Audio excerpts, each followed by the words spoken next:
Let's start from the question and answer session.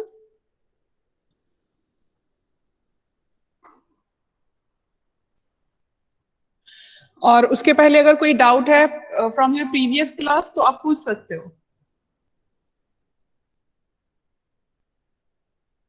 पहले quiz ma'am, उसके बाद फिर जो डाउट होगा वो। ओके, ठीक है मैम। क्वेश्चंस आज हम डायरेक्टली पूछ रहे हैं without sharing any document with you all. ठीक है, तो आप लोग को बस उसका अपने तरीके से, बिकॉज जब हम ऑब्जेक्टिव आपको देते हैं तो वो एक सपोर्टिंग फॉर्म हो जाता है, और मैं चाहती हूँ कि अभी आप लोग फिलहाल कंटेंट्स को अपने तरीके से ट्रीट करो। ठीक है, बिकॉज जब नोट्स शेयर होंगे, पीपीटी शेयर होंगे, तो जो कंटेंट्स आपके सिलेबस के अकॉर्डिंग है वो तो आपको मिल ही जाएंगे, लेकिन अभी इन 2 दिनों में आपने जो समझा है उस पे हम लोग से बात करते हैं। So my first question is Rahul. Rahul, Yes, are you ma'am. There? Okay, thank you. Rahul, आप मुझे बताओ what is the exact at least 3 demerits of a structured programming language। अपने स्ट्रक्चर्ड प्रोग्रामिंग लैंग्वेज का 3 डिमेरिट जो तुम्हारे हिसाब से उसे ओवरकम करना चाहिए था, क्या क्या है? Security. फिर से? Security. Security, okay. Next? Modular programming. But modular programming की वजह से तो program, I mean the program का वर्ल्ड इतना वास्ट हुआ ना, मतलब लाइक अगर मॉड्यूलेशन नहीं होता तो हम अभी भी मोनोलिथिक पर ही होते, लीनियर पर ही होते।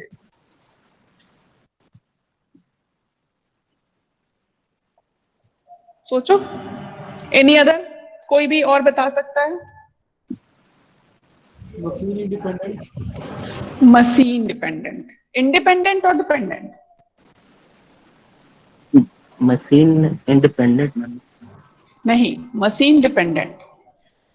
प्रॉब्लम यही होती है, मशीन डिपेंडेंट का मतलब है जैसे कि अगर आप किसी प्रोग्राम को किसी भी लॉजिक को कोड करते हो, ठीक है, सपोज करो कि आप 10 इलेक्ट्रॉनिक्स का प्रोडक्शन आपके साथ हो रहा है, ठीक है, मतलब कि आपकी company 10 electronics, similar type of electronics item but little bit different from each other, ऐसा कुछ भी प्रोड्यूस कर रही है। जैसे कि सपोज करो कोई मोबाइल ही डेवलपमेंट की एरिया में है, जहां पर लुक वाइज वो सारे सेम है, फीचर्स वाइज भी बहुत सारे कंटेंट सबके सेम है, लेकिन कुछ कुछ डिफरेंसेस है। In that case machine independent का मतलब होता है कि you just use a same kind of program with the some other updation। ठीक है, किसी एक ही प्रोग्राम को तुम क्या कर रहे हो, अपडेट कर रहे हो, मतलब उसमें कोड को ऐड करते जा रहे हो, उससे तुम्हारे कोडिंग क्राइटेरिया पे कोई भी इफेक्ट नहीं पड़ता है। मतलब कि जो आपके पास है आप उसी को अपडेट कर रहे हो, आपको उसको वापस से नया डेवलप करने की जरूरत नहीं है। इसको कहते हैं मशीन इंडिपेंडेंट। ठीक है, जबकि मशीन डिपेंडेंट का मतलब होता है कि जैसा मशीन डिमांड कर रहा है वैसा ही कोडिंग आपको देना होगा। ठीक है, तो यहां पर क्या होगा कि जैसे कि अगर एक प्रोडक्ट, सपोज प्रोडक्ट ए जिस प्रोग्राम को सपोर्ट कर रहा है, प्रोडक्ट बी उस प्रोग्राम को सपोर्ट नहीं कर रहा है, प्रोडक्ट सी ए और बी से रिलेटेड प्रोग्राम और कोड को सपोर्ट नहीं कर रहा है, इन दैट केस अगर आप 3 different similar type of equipment prepare कर रहे हो, इन दैट केस आपको 3 अलग अलग कोडिंग करने पड़ेंगे, which is little bit difficult for the programmer. ये थोड़ा डिफिकल्ट होता था प्रोग्रामर के लिए, and structure programming concept machine dependent ही थे। ठीक है, उसे बाद में अपडेट किया गया। समझ में आया हम जो बोले? जैसे कि आज के डेट में जितने भी वॉशिंग मशीन है सब में सॉफ्टवेयर ऐड है। अब क्या हो कि अगर तुम 10 वॉशिंग मशीन बनाओ और 10 के लिए तुमको अलग अलग से कोड करना पड़े, ये थोड़ा इरिटेटिंग हो जाता है। लेकिन अगर एक ही कोड को हम अपडेट करके काम ले सकते हैं तो ये सही है। ठीक है, तो आपका मशीन डिपेंडेंट आपको ऐसी कोई फैसिलिटी प्रोवाइड नहीं करता था। इंडिपेंडेंट का मतलब है वो किसी भी मशीन पे चल सकता है, ठीक है, और डिपेंडेंट का मतलब है कि वो उसी मशीन के लिए ही प्रॉपरली तैयार किया गया है। समझ में आया? क्लियर है? Yes, ma'am. Okay, my next question is ma'am हाँ सिमी मैम बोलिए। डिमेरिट में लैक ऑफ सिक्योरिटी तो होगा ना हाँ, स्ट्रक्चर लैब प्रोग्रामिंग में? सिक्योरिटी तो सबसे पहले होगा। हाँ एग्जैक्टली Yeah. दूसरा डिमेरिट इसका ये होगा, चलो पहले तुम लोग बताओ फिर हम इसको डिस्कस करेंगे। दूसरा डिमेरिट क्या होगा इसका machine independent, sorry machine dependent के अलावा? मैम गार्बेज कलेक्शन को सपोर्ट नहीं करता। गार्बेज कलेक्शन को सपोर्ट नहीं करता है, इसको समझा सकती हो? कौन सपोर्ट नहीं करता, स्ट्रक्चर या ऑब्जेक्ट? क्या मैम? कौन सपोर्ट नहीं करता है, स्ट्रक्चर और object? Ma'am object. Object support नहीं करता है, मतलब स्ट्रक्चर सपोर्ट करता है। What is the garbage collection? Ma'am जैसे कुछ भी हम लोग काम करते हैं हाँ मैम, तो वो जब हम उसको डिलीट करते हैं तो वो गार्बेज बिन में चला जाता है ना, रिसाइकल बिन में। हाँ, तो वही बोल रहे हैं कि गार्बेज कलेक्शन को सपोर्ट नहीं करता है। ये तो आपके रिसाइकिल बिन में कोई कंटेंट इसलिए चले जाते हैं बिकॉज वो प्रोग्राम किए हुए रहते हैं कि कंटेंट पे जैसे ही डिलीट बटन हिट हो तो उसको कहाँ जाना है। ये सारा कोडिंग है, अगर तुम कोड कर दोगे तो वो भी होगा। पर एक प्रॉब्लम यहां पर ये है कि गार्बेज, या फिर आप ये कह सकते हो अगर कोई वैल्यू रीड नहीं करता है हमारा सी प्रोग्राम या सी स्ट्रक्चर प्रोग्रामिंग लैंग्वेज, तो वो क्या करता है, मेमोरी का एड्रेस रीड कर लेता है यूजिंग पॉइंटर। ऐसा होता है ना? पॉइंटर पढ़े यस मैम। हो? Yes ma'am. तो यहां पर प्रॉब्लम ये होती है कि मैंने उसे कभी भी पॉइंटर को रीड करने के लिए इंस्ट्रक्ट नहीं किया, लेकिन कुछ इंस्ट्रक्शंस वो ऑटोमेटिकली फॉलो करता है, विच is also kind of error. ठीक है, तो यहां पर आप कह सकते हो कि ऑटोमेशन रिगार्डिंग द इंस्ट्रक्शन, आपका सी और structure programming language is completely define the behaviour of garbage. Garbage के बिहेवियर, गार्बेज का जो टर्म आया वो सबसे ज्यादा स्ट्रक्चर प्रोग्रामिंग में ही आया। ठीक है, ऐसा नहीं था कि उसके पहले नहीं थे गार्बेज। गार्बेज का मतलब है अनवांटेड आंसर्स और अनवांटेड मिसप्लेस्ड डेटा और अनवांटेड डेटा, ठीक है, जिसका हमें कोई यूज नहीं करना। तो ऐसे कंटेंट को सबसे ज्यादा, जो प्रोग्राम के थ्रू ऐसे कंटेंट सबसे ज्यादा अपीयर होते हैं, that is in your structured language. ठीक है, इसके अलावा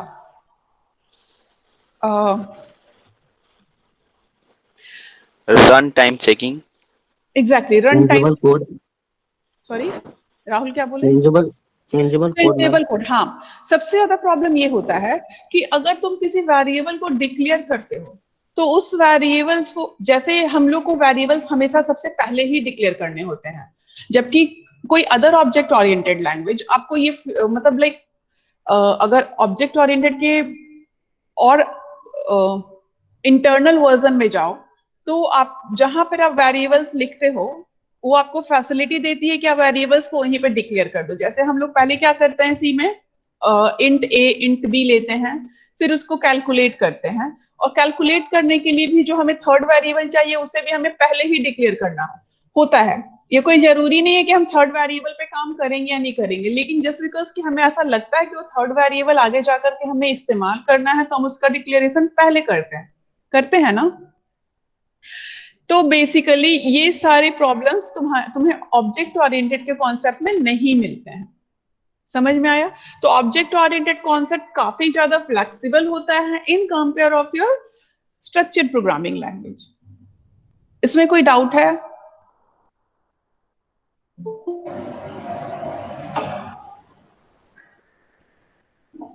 hello Am I clear with these all contents? किसी Yes, को कोई ma'am. डाउट? हाँ बोलो। Ma'am Yes, ma'am. क्या ये सिक्योर होता है? कौन? Structured C++? लैंग्वेज? नहीं ma'am, C++। C++ pure object oriented language की कैटेगरी में नहीं आता है। ठीक है, क्यों नहीं आता है हम ही आपको ये भी बताएंगे। एक्चुअली ऑब्जेक्ट ओरिएंटेड, जब आप लोग ऑब्जेक्ट ओरिएंटेड पढ़ोगे तो उसके कुछ प्रॉपर रूल्स होते हैं which must be followed by each and every language. अगर नहीं होता है फॉलो वो रूल्स, या उसमें से एक भी रूल मिसप्लेस होता है, तो ऐसे लैंग्वेज को प्योर ऑब्जेक्ट ओरिएंटेड नहीं कहा जाता है। ठीक है, एंड C++ उनमें से एक लैंग्वेज है जो ऑब्जेक्ट ओरिएंटेड के सारे रूल्स को फॉलो नहीं करता है, इसलिए C++ को कभी भी प्योर ऑब्जेक्ट ओरिएंटेड में ड्रॉप नहीं किया जाता है। वो हमेशा सिर्फ और सिर्फ ऑब्जेक्ट ओरिएंटेड कहलाता है, जबकि if you talk about Java, C sharp, they all are in pure object oriented. ठीक है, तो क्यों नहीं कहा जाता हम लोग ये भी डिस्कस करेंगे। फिलहाल मोनोलिथिक और स्ट्रक्चर्ड में कोई प्रॉब्लम नहीं है? से यस और नो? हेलो यस उज्जवल। मैम, स्ट्रक्चर का एडवांटेज बता दीजिए। स्ट्रक्चर का एडवांटेज तो बताए थे ना कल क्लास में किए थे। Okay fine. स्ट्रक्चर का सबसे बेस्ट एडवांटेज है modularity. It provides us the facility to divide a program into different sub-programs through which we can easily execute a single part of program individually, or we can execute the entire program simultaneously. ठीक है, मतलब कि ये हमें ये facility देता है कि एक प्रोग्राम को के अलग अलग सब प्रोग्राम्स हो सके। ठीक है, वो जो सब प्रोग्राम्स होते हैं वो क्या कहलाते हैं आपके? मॉड्यूल्स, जिसको कि हम लोग फंक्शन या प्रोसीजर भी कहते हैं। और ये हमें ये फैसिलिटी भी देता है स्ट्रक्चर लैंग्वेज कि हम उन छोटे छोटे प्रोग्राम्स को एक एक करके भी एग्जीक्यूट करवा सकते हैं, और चाहे तो एक साथ भी एग्जीक्यूट करवा सकते हैं। So this is the merit of your structured language. Clear है? Yes ma'am. Okay,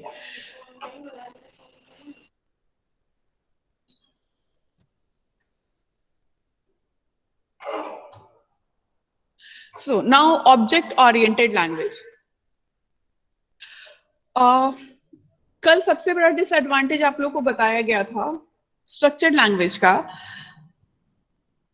structured language does not allow their compiler to pay more attention in their data or the parts of your program instead of your member, मतलब कि function. Structured language पे अगर आप parts use कर रहे हो, मतलब कि अगर आप वेरिएबल्स यूज कर रहे हो, तो वेरिएबल से ज्यादा फंक्शन को इंपॉर्टेंस दी जाती है। अगर फंक्शन सही नहीं है, फंक्शंस का डिक्लेरेशन नहीं है, तो कंपाइलर को प्रॉब्लम होती है डिटेक्ट करने में डेटा को। पर object oriented pays more attention to data rather than function. कल हम आप लोगों को बता चुके हैं, कल डिस्कस हुआ था कि सपोज ये आपका रैम है, and RAM के अंदर you just get two block of memory for your different variables or the value of different variables. The first one is A and the second one is B. ठीक है, कल हम बताए थे कि सपोज करो कि RAM में आपने दो वेरिएबल को यूज किया है, तो दो वेरिएबल आपको दो ब्लॉक ऑफ मेमोरी प्रोवाइड करेंगे, एक A के लिए और दूसरा B के लिए। ए और बी क्या होता है? इन वेरिएबल्स का मतलब इस ब्लॉक ऑफ मेमोरी का आइडेंटिफिकेशन, या फिर आप ये भी कह सकते हो कि इस ब्लॉक ऑफ मेमोरी का नाम होता है। ठीक है, तो अगर हम स्ट्रक्चर्ड प्रोग्रामिंग लैंग्वेज पे काम करते हैं और कोई दूसरा पर्सन हमारे इस वेरिएबल को चेंज करता है, तो ये चेंजेस इमीडिएटली हमारे प्रोग्राम को इफेक्ट कर सकते हैं विदाउट एनी प्रायर इंफॉर्मेशन। किसी भी पहले दिए गए इंफॉर्मेशन के बिना हमारा वेरिएबल अपने वैल्यूज को चेंज कर देगा। And this is the demerit of your structured language. जबकि ऑब्जेक्ट ओरिएंटेड के according object oriented pays more attention in their data instead of their function, because function क्या है? प्रॉपर्टी फीचर्स हैं, जबकि वेरिएबल्स क्या है? They are properties. ठीक है। आप अगर फंक्शन को यूटिलाइज करोगे तो उसके लिए उसकी प्रॉपर्टीज का मतलब उसके मेंबर का होना, उसके पार्ट्स का होना ज्यादा नेसेसरी है। जैसे कि अगर हम कोई मोबाइल यूज कर रहे हैं, ठीक है, इफ सपोज मोबाइल का एक फंक्शन होता है कॉलिंग, तो उस कॉलिंग को करने के लिए you need a dial button, ठीक है।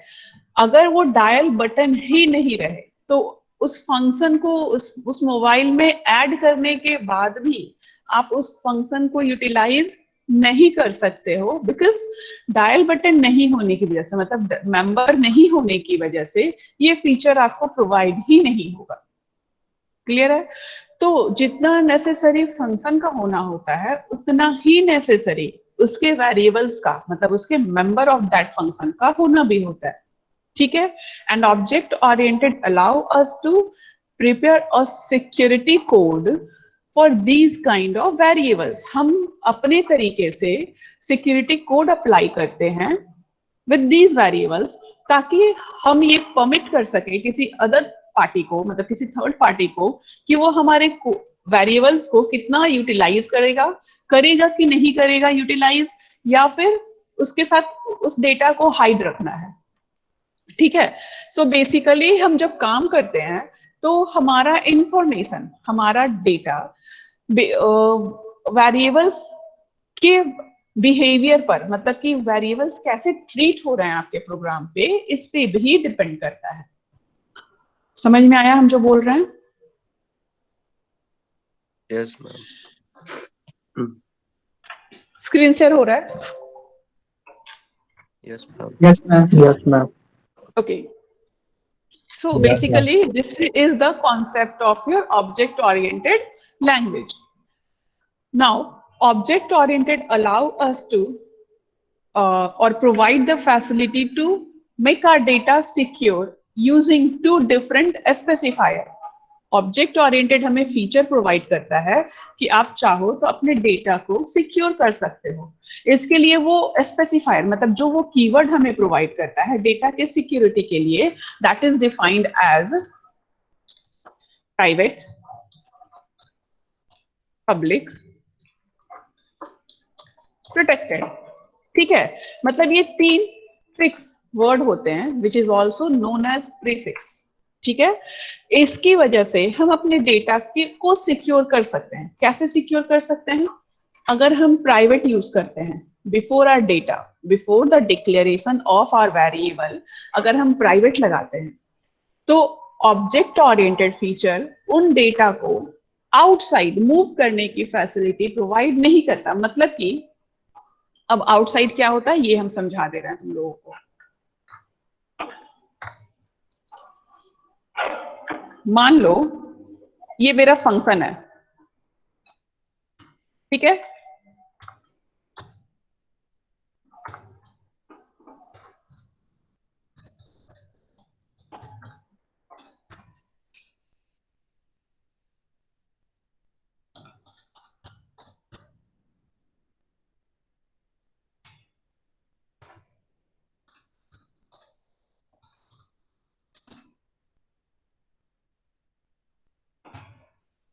मैम मेरा फोन डिस्चार्ज हो चुका है। तो चार्ज में लगा लो, what's the big deal.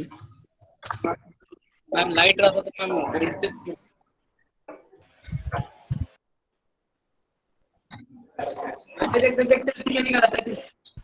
College से क्लास के लिए प्रिपेयर नहीं रह जाता है।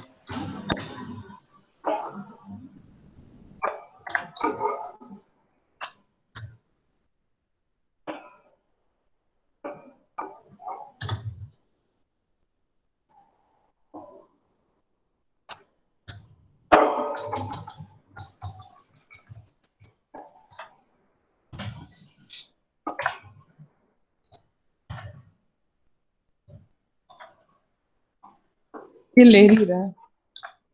एनीवेज, हाँ, एंड ये एक फंक्शन है जिसके अंदर दो वेरिएबल्स हैं ए एंड बी।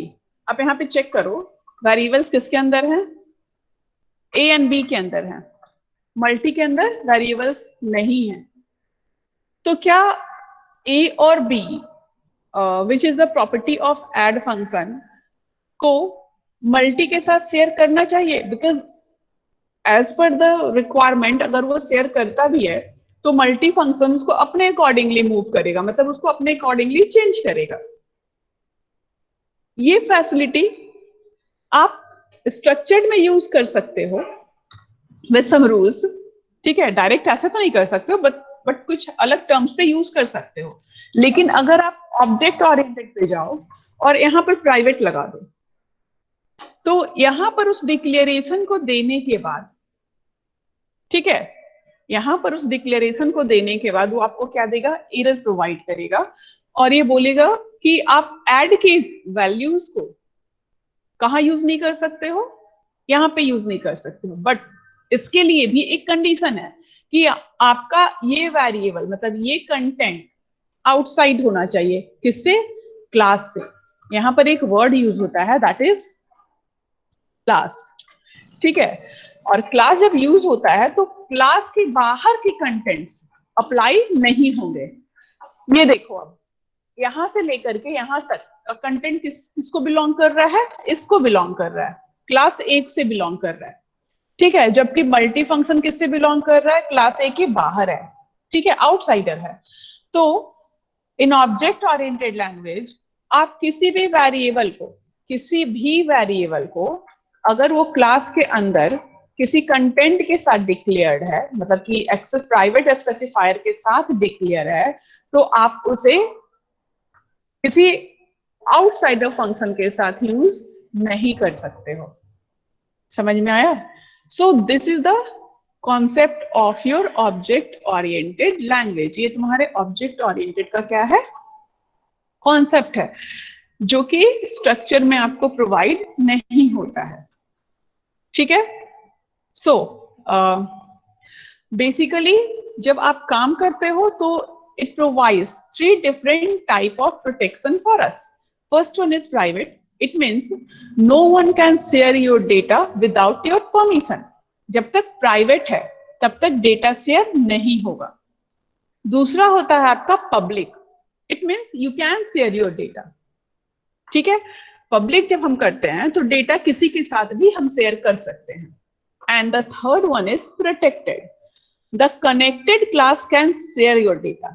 मतलब जो क्लास आपके क्लास के साथ कनेक्ट है, ठीक है, सिर्फ और सिर्फ वही डेटा शेयर कर सकता है। क्लियर है? समझ में आया ये कॉन्सेप्ट या वापस से रिपीट करें? हमें एक बार रिपीट कर दीजिए। क्या बोले रवि? रिपीट कर दीजिए। Okay,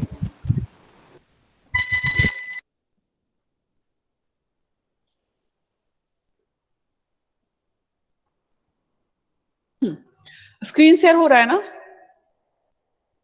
yes ma'am. Yes ma'am. Yes ma'am हो रहा है।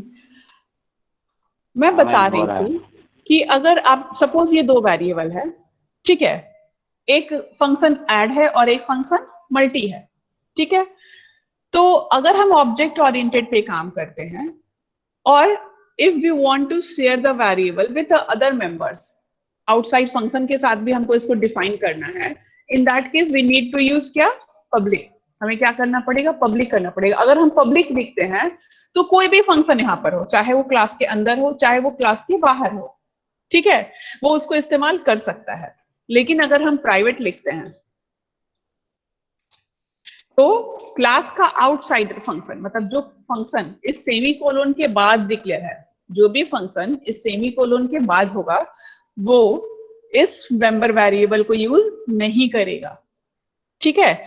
और तीसरा होता है आपका प्रोटेक्टेड। प्रोटेक्टेड का मतलब है कि अगर इस क्लास के साथ कोई दूसरा क्लास या कोई दूसरा वेरिएबल कनेक्टेड है, मतलब कोई दूसरा फंक्शन कनेक्टेड है, तो ये क्लास सिर्फ और सिर्फ उस वेरिएबल को फैसिलिटी दे सकती है कि तुम इस डेटा का यूज कर सकते हो, लेकिन सबको ये फैसिलिटी प्रोवाइड नहीं होता है, ठीक है। मतलब शेयरिंग का जो स्कोप है वो लिमिटेड हो जाता है, ठीक है। प्राइवेट का मतलब है you can share your data, you can't share your data with anyone.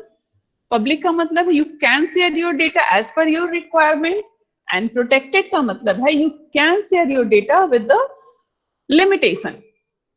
ठीक है, लिमिटेशन क्या होते हैं इसके बारे में हम आगे डिस्कस करेंगे। इतना क्लियर हुआ? हम प्रोटेक्टेड में मल्टी फंक्शन एक्सेस होगा? हाँ होगा, लेकिन कैसे होगा ये हम बाद में बताएंगे। ठीक है, क्योंकि फिर हम लोग प्रोटेक्टेड के चैप्टर में इन करेंगे। तो अभी बस इतना जान लो कि प्रोटेक्टेड में मल्टी फंक्शन एक्सेप्ट होगा, लेकिन उसके अपने रूल्स होते हैं, उसके अपने नियम होते हैं। ठीक है, समझ में आया? यस और no? Yes ma'am. Okay, Yes, ma'am.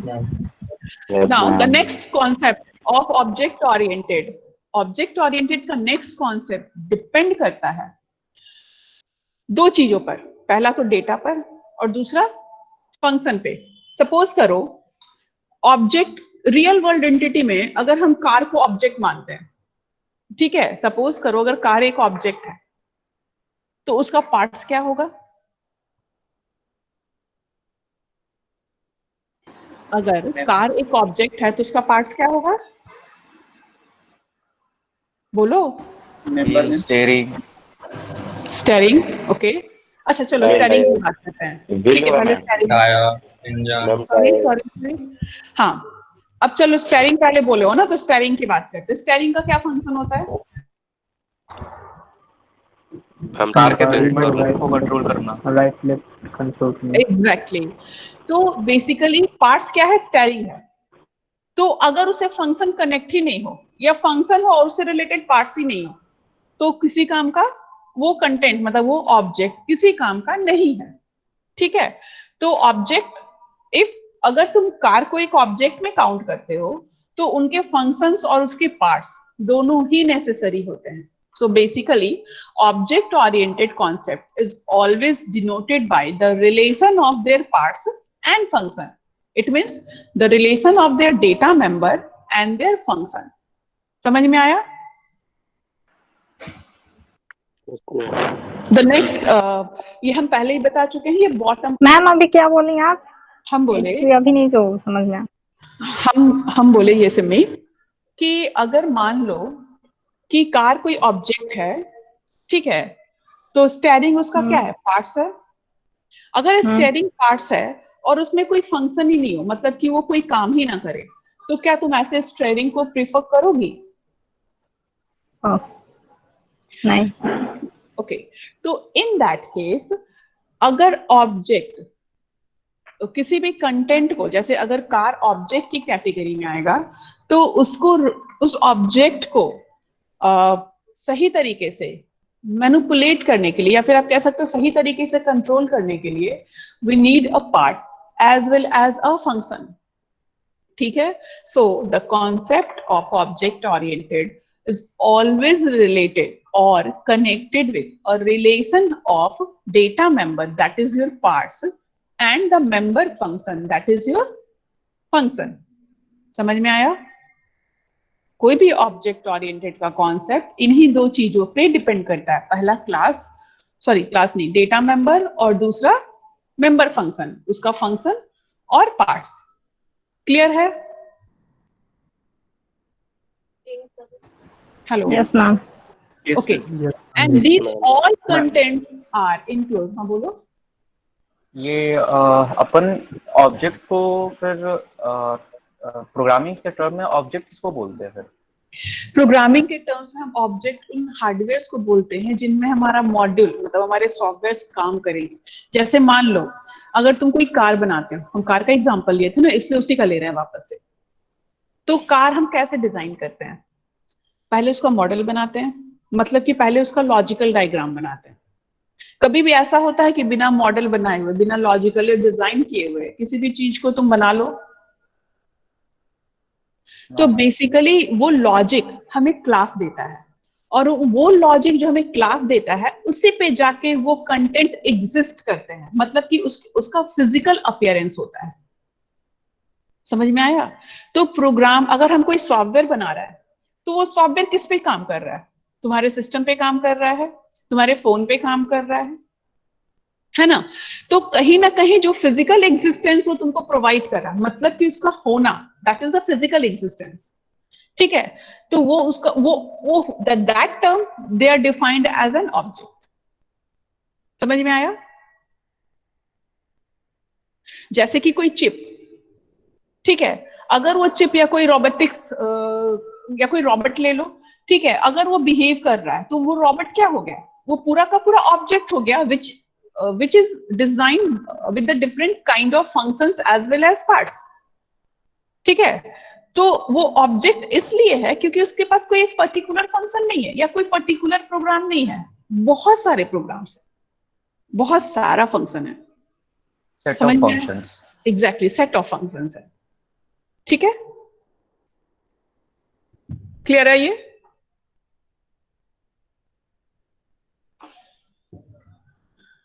कोई डाउट है इसमें किसी और को?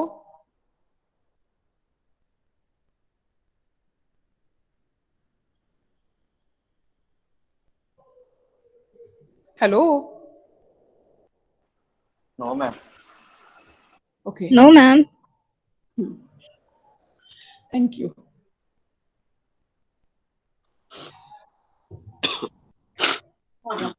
So basically, object oriented is a concept which define the format or the concept of object as well as class. Class and object always represent the relation via their functions as well as their data members only. Object oriented follows the rule of bottom up approach. हम पहले भी बता चुके हैं object oriented कौन से rule को follow करता है, बॉटम अप अप्रोच को फॉलो करता है। ठीक है मैम, एक कंफ्यूजन है, ये जो बॉटम अप अप्रोच होता है और सी में जो टॉप डाउन अप्रोच होता है, इसका मतलब ये नहीं होता ना कि कंपाइलर जो है वो ऊपर से नीचे और नीचे से ऊपर हो, ऐसा नहीं होता? इसका मतलब ये होता है कि मेन को आप कहाँ डिक्लेयर करते हो। बेसिकली सी में हम मेन को हमेशा top of the program declare करते थे ना। हाँ।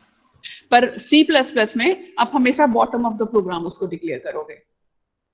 ठीक है, लेकिन हम कल भी बता चुके हैं कंपाइलर कहां से स्टार्ट करेगा, ऑब्वियसली मेन से स्टार्ट करेगा, है ना। तो वो क्या करेगा, पहले मेन को रीड करेगा फिर क्लास के पास जाएगा। क्लास हमेशा कहां डिक्लेयर रहता है, टॉप ऑफ द प्रोग्राम। तो that's why it is defined as a bottom up approach।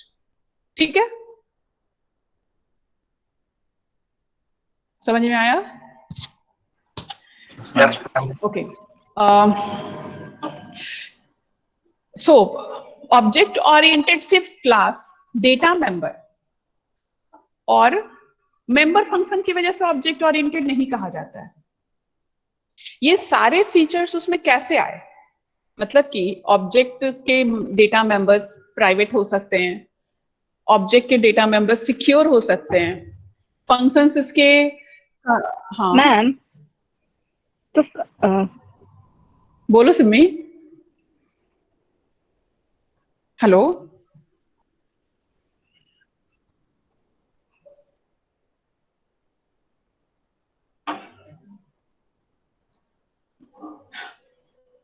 Hello, am I audible or not? Yes, ma'am. Okay. Ma'am पूछ रहे थे हम कि ये मेन फंक्शन का फिर रीजन क्या हुआ कि हम उसे लास्ट में ही डालते हैं। ऐसे तो हम मतलब अगर मेन फंक्शन से कंपाइलर स्टार्ट करता है अपना, तो फिर उसे हम। हेलो? हाँ हम सुन रहे हैं, बोलो। हाँ, मेन फंक्शन को हम लोग लास्ट में इसलिए डालते हैं क्योंकि अभी तक आप लोग प्रोग्राम को एग्जीक्यूट कर, आप बेसिकली आप लोग डिजाइन करने से पहले उसको प्रिपेयर कर लेते हो एग्जीक्यूट करवाने के लिए। When you call the main function, जब आप मेन को कॉल करते हो, इट मींस आप कंफर्म हो कि आप इसी कोड को एग्जीक्यूट करवाने वाले हो। ठीक है, लेकिन क्लास के अकॉर्डिंग जब आप काम करते हो तो you just provide an individual और you can say a separate space before start the execution. ठीक है, एग्जीक्यूशन स्टार्ट करने के पहले आप क्या कर रहे हो, एक प्रॉपर स्पेस प्रोवाइड कर रहे हो अपने क्लास को, और फिर उस स्पेस में से जाकर के डेटा को कंपाइलर के थ्रू एग्जीक्यूट करवा रहे हो। ठीक है, मतलब कि यहाँ पे डिजाइन पहले होता है, एग्जीक्यूशन बाद में होता है, जबकि सी में बेसिकली आप लोग क्या करते थे, डिजाइन एंड एग्जीक्यूशन साथ साथ कर रहे थे। ठीक है, तो इस वजह से हम इसको बॉटम अप अप्रोच यूज करते हैं instead of in compare of your top down approach. ठीक है, कंपाइलर जब भी रन करेगा वो मेन से ही स्टार्ट करेगा, लेकिन यहां पर हमारा क्लास पहले डिक्लेयर होने की वजह से we just use the concept of design first and then start the execution. हम अपनी तरफ से from user's point of view, पर कंपाइलर के पॉइंट ऑफ व्यू से वो एग्जीक्यूशन मेन से ही स्टार्ट करता है। ठीक है, इससे क्या होता है कि हमारे प्रोग्राम में अगर किसी तरह का एरर या कोई प्रॉब्लम होता है तो हमें वो इजीली फाइंड आउट, हम उसे इजीली फाइंड आउट कर सकते हैं। क्लियर है? और डिटेल बेसिकली इसका जो डिटेल है, जब हम वो प्रोग्राम एग्जीक्यूट करवाएंगे ना तो मेमोरी ट्रेसिंग के थ्रू तुम लोगों को बता देंगे कि एग्जैक्टली हम क्यों करते हैं ऐसा। ठीक है, क्योंकि अभी देखो इंट्रोडक्शन पार्ट में भी हो, बहुत ज्यादा डिटेल करोगे तो खुद ही कंफ्यूज होगे क्योंकि अभी तक आपने प्रोग्राम का प्रॉपर स्ट्रक्चर रन नहीं करवाया है। ठीक है, तो ये बहुत नेसेसरी है आप लोगों के लिए। एनीवेज हम क्या बता रहे थे? हाँ, ऑब्जेक्ट ओरिएंटेड में सिर्फ डेटा मेंबर फंक्शन और क्लास का कॉन्सेप्ट ही नहीं होता है, कुछ ऐसे कॉन्सेप्ट भी होते हैं जो आपके प्रोग्राम्स को बहुत ही ज्यादा सिक्योर करते हैं, जिसकी वजह से आपका डेटा मेंबर इतना प्रोटेक्टेड होता है, इतना सिक्योर्ड होता है, आपके मेंबर फंक्शंस इतने इंडिपेंडेंटली मूव कर सकते हैं। ठीक है, तो when you use that features in your object oriented language are defined as a key concept of your object oriented language। ये जो फंक्शंस होते हैं, मतलब सॉरी, ये जो फीचर्स होते हैं, ये क्या कहलाते हैं? की कॉन्सेप्ट। और एक्चुअली में आपके ऑब्जेक्ट ओरिएंटेड को ऑब्जेक्ट ओरिएंटेड बनाने में इन्हीं की कॉन्सेप्ट का हाथ होता है। हम जो बोले समझ में आ रहा है? Yes ma'am.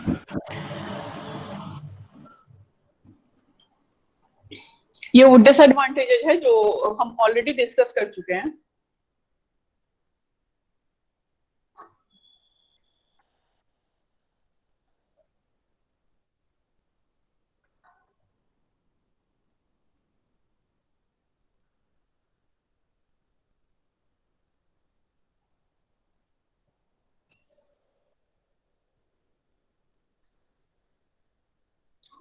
So object oriented language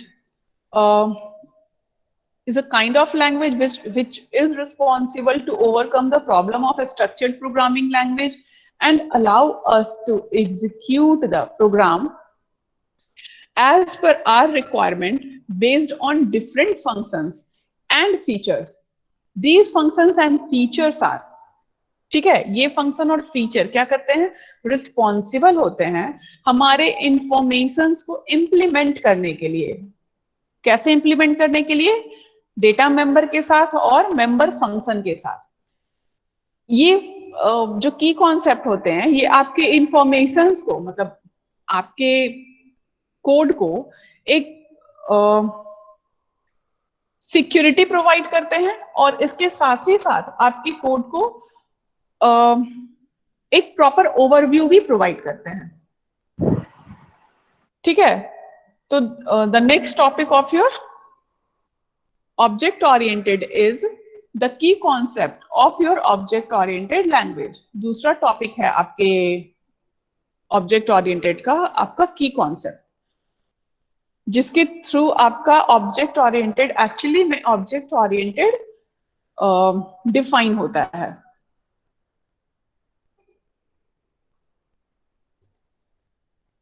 screen present हो रहा है?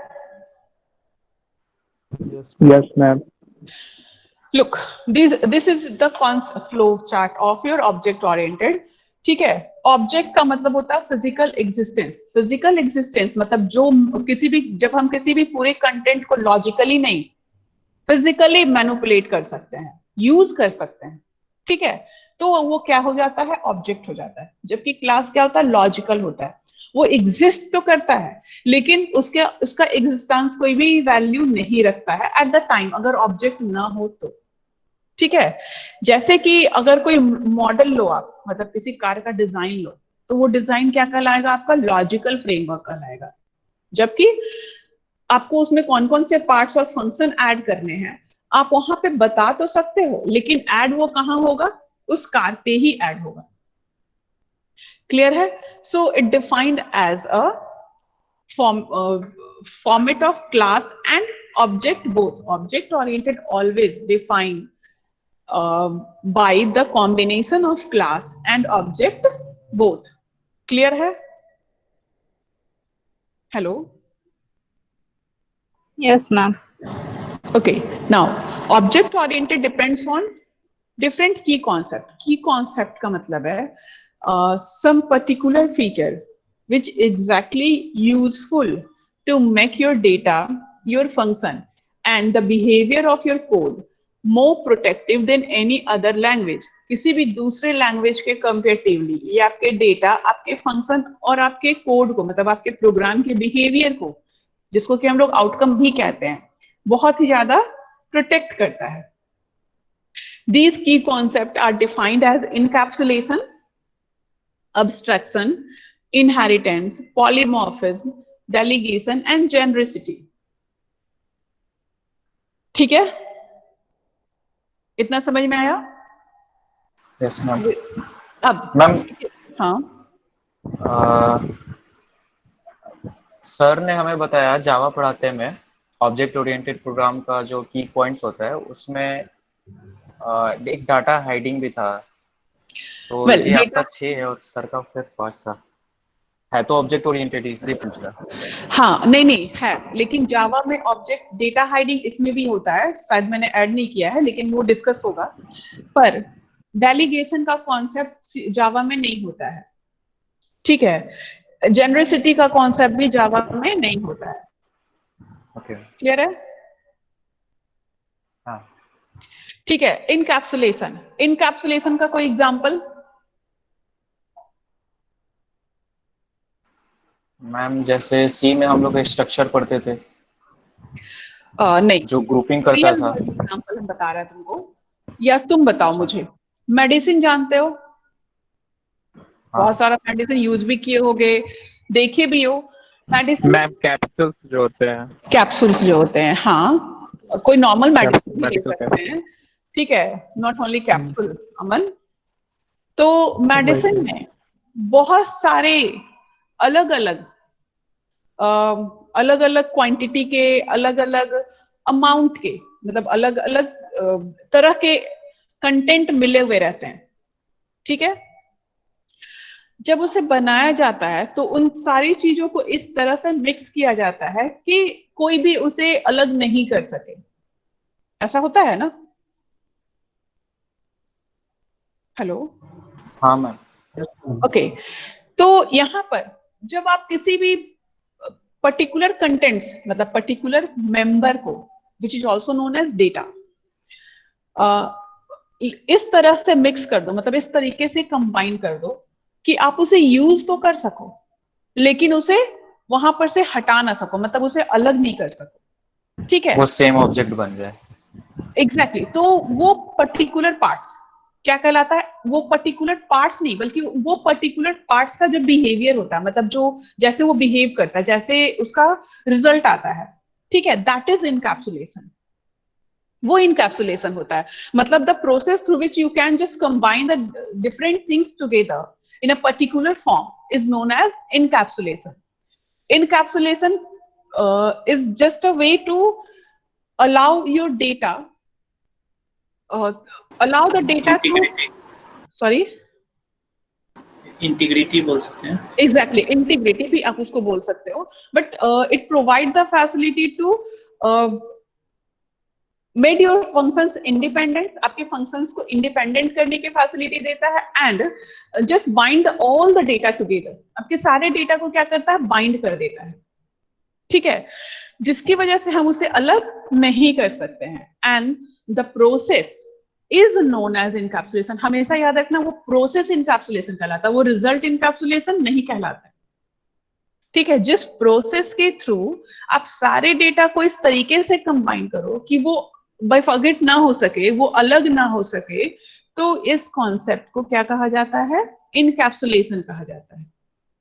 And the outcome of encapsulation, अब जैसे कोई सामान तुम बना लिए, वो बन करके तैयार हो गया, अब उसे हम अलग भी नहीं कर सकते हैं, तो उसका कोई रिजल्ट तो होगा ही होगा। जैसे तुम्हारा स्टेयरिंग और उसका मूवमेंट मतलब फंक्शन और उसके पार्ट्स, हम स्टेयरिंग का जो फंक्शन है उसको स्टेयरिंग पार्ट्स के साथ ऐसे करके कंबाइन कर दिए कि वो इनकैप्सुलेट हो गया। ठीक है, अब स्टेयरिंग को उसके फंक्शन के साथ अलग नहीं किया जा सकता।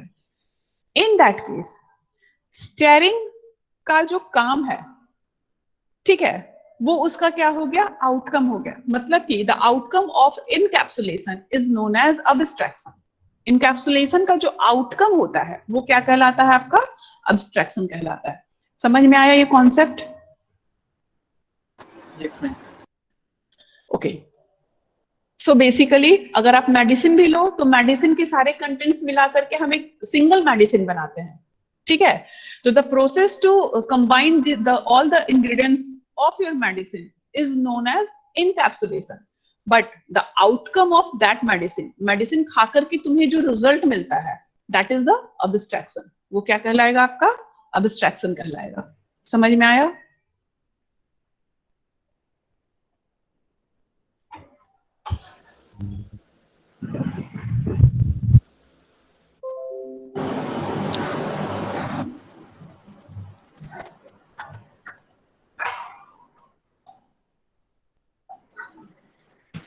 मैम हाँ मैम, हम लोग यानी कि हम लोग मैम C++ में हम लोग दो तरह का प्रोग्राम लिख सकते हैं, स्ट्रक्चर और ये ऑब्जेक्ट के हिसाब से। आप लोग का जो स्टार्ट होगा ना अमन, वो स्ट्रक्चर से स्टार्ट होगा, ताकि जो भी डाउट तुम लोग को सी में है वो भी खत्म हो जाए। बिकॉज जब तक वो नहीं क्लियर होगा तब तक ये थोड़ा फिर डिफिकल्ट लगेगा, कंफ्यूजन हो रहा है मैम। हाँ, इसलिए पहले स्ट्रक्चर होगा, फिर उसके बाद ऑब्जेक्ट से रिलेटेड होगा। ठीक है, ओके।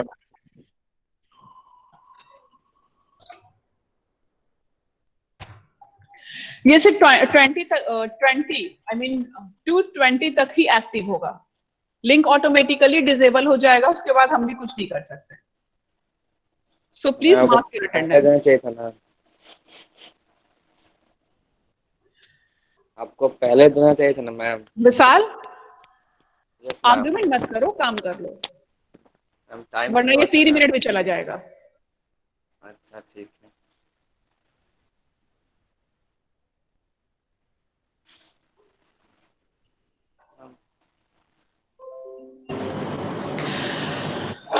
सो मैम ओपन ही नहीं हो रहा है। ओपन वो विशाल, तुम्हारे अगर कोई भी लॉगिन ismpatna.ac.in वाला ईमेल आईडी से ही लॉगिन लेगा। उसी से लॉगिन है ma'am. Ma'am this site can't be reached बता रहा है मैम। मैम एडिट नहीं हो रहा है। वो वापस से खुल जाएगा खुद से।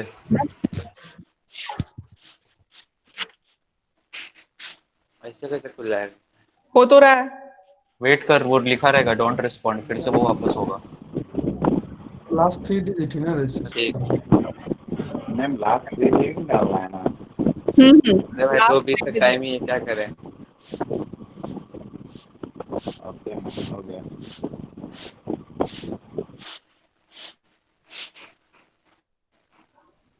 हो गया मैम। ओके,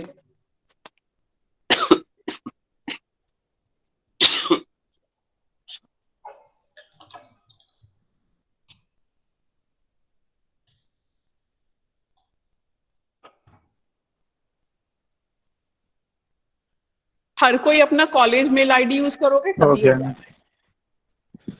हो गया मैम।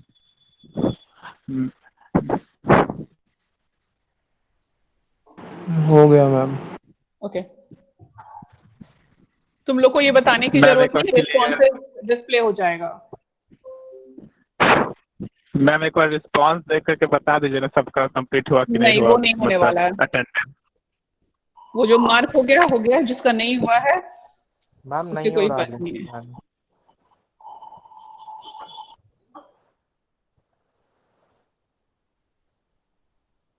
मैम लिंक से अटेंडेंस देना है मैम।